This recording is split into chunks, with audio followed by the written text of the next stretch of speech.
you're about to hear it. And for those of you who have heard this story, you're about to rehear it, and maybe you'll hopefully you'll enjoy it. Go ahead, verse or chapter 6. All right. Now it came to pass when men began to multiply on the face of the earth, and daughters were born to them, that the sons of God saw the daughters of men, that they were beautiful, and they took wives for themselves of all whom they choose. And the Lord said, My spirit shall not strive with man forever, for he is indeed flesh. Yet his days shall be 120 years. There were giants on the earth in the 120 years. There were giants on the earth in those days, and also afterward, when the sons of God came into the daughters of men, and they bore children to them. Those were the mighty men who were of old men of renown. Then the Lord saw that the wickedness of man was great in the earth, and they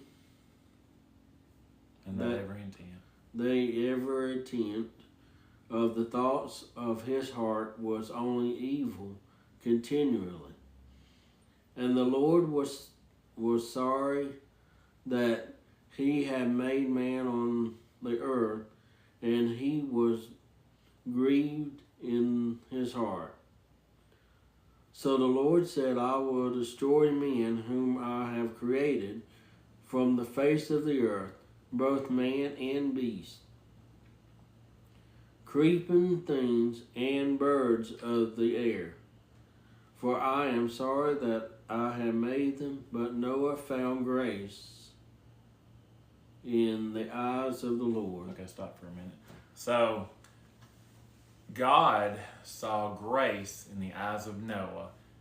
He was about to destroy creation and start all over. Really, he didn't even want to start all over, because until he saw grace into the eyes of Noah, he wanted to just say, maybe I made a mistake here. Maybe because every single person on earth right now is corrupt. Their wickedness was running amok. It was running throughout the entire world, and intimate moments, I'm going to say it like that just in case there might be kids or whatever watching, but intimate moments were happening between like different species of like animals and like beasts, and in other words, it was ungodly acts. It was basically ungodly acts. If you've ever heard of Nephilim, if you've ever heard of, because even the fallen angels, once they fell from heaven, were going out and they were being intimate with women, and they were having Nephilim, basically. So there was a lot going on, and none of it was godly. None of it was God. God was not approved of any of this. All of this was nothing but wickedness. And so God was like, you know what? Maybe I made a mistake here. Maybe I should just wipe out creation. But then he saw a man, Noah. He saw grace in the eyes of Noah. So he was like, well, there's one, at least one. He saw one man, saw grace in his eyes, that he was righteous and that he was honoring God with all his life. And he was like, well, maybe I'm not done yet. Maybe from this one man I can just start creation all over. And this is what he does. All right, John, go ahead and dive back in. Yes. Okay. This is the genealogy of Noah. Noah was just a man, perfect in his generations. Noah walked with God, and Noah begot these sons, Shem, Ham, and Japheth. The earth also was corrupt before God, and the earth was filled with violence. So God looked upon the earth, and indeed it was corrupt, for all flesh had corrupted their way on the earth.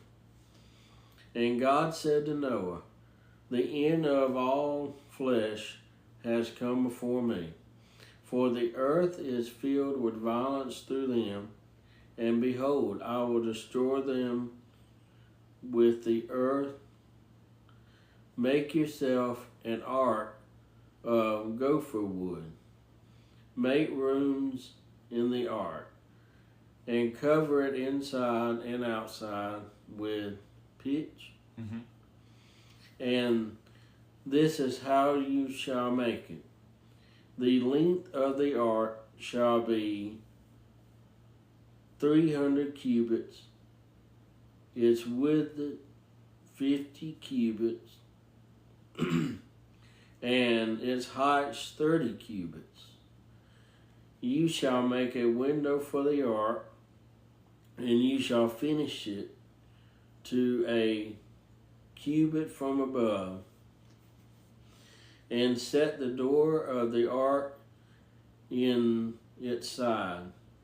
You shall make it with lower seconds and 30 decks. And behold, I myself am bringing flood waters on the earth to destroy from under heaven all flesh in which is the breath of life. Everything that is on earth shall die. But I will establish my covenant with you, and you shall go into the ark, you, your sons, your wife, and your sons' wives with you. And of every living thing and all flesh, you shall bring 2 of every sort into the ark, to keep them alive with you. They shall be male and female, of the birds after their kind, and animals after their kind, and of every creeping thing of the earth of its kind. 2 of every kind will come to you to keep them alive. And you shall take for yourself of all food that is eaten, and you shall gather it to yourself, and it shall be food for you and for them. Thus Noah did according to all that God commanded him. So he did. Okay. So now, God has made a plan. He has called Noah to build an ark. He has called Noah to take his family and put his family on that ark. He has called Noah to take 2 of each animal on the entire earth and put it in the ark, so that the animal species also continue, so there will be food, and so all the animals, each animal will be able to serve its purpose of what purpose it has, continuing. And that way, in other words, God won't have to start all over with the animals. And then, because it has Noah and his family, God will call them to multiply, and in other words, multiply and in other words, restart creation. But from that family, creation started yet again. So God is about to flood the entire earth, because like I told you before, there's nothing but wickedness on the earth right now. But God saw grace in Noah's eyes, and so now he has called him to build an ark, put all these animals on it, put all his family on it, and they're going to be floating for 40 days and 40 nights. Okay, John, jump back in, chapter 7. I need to. That's fine. You can even pull it down so you can get it closer to you. There you go. Then the Lord said to Noah,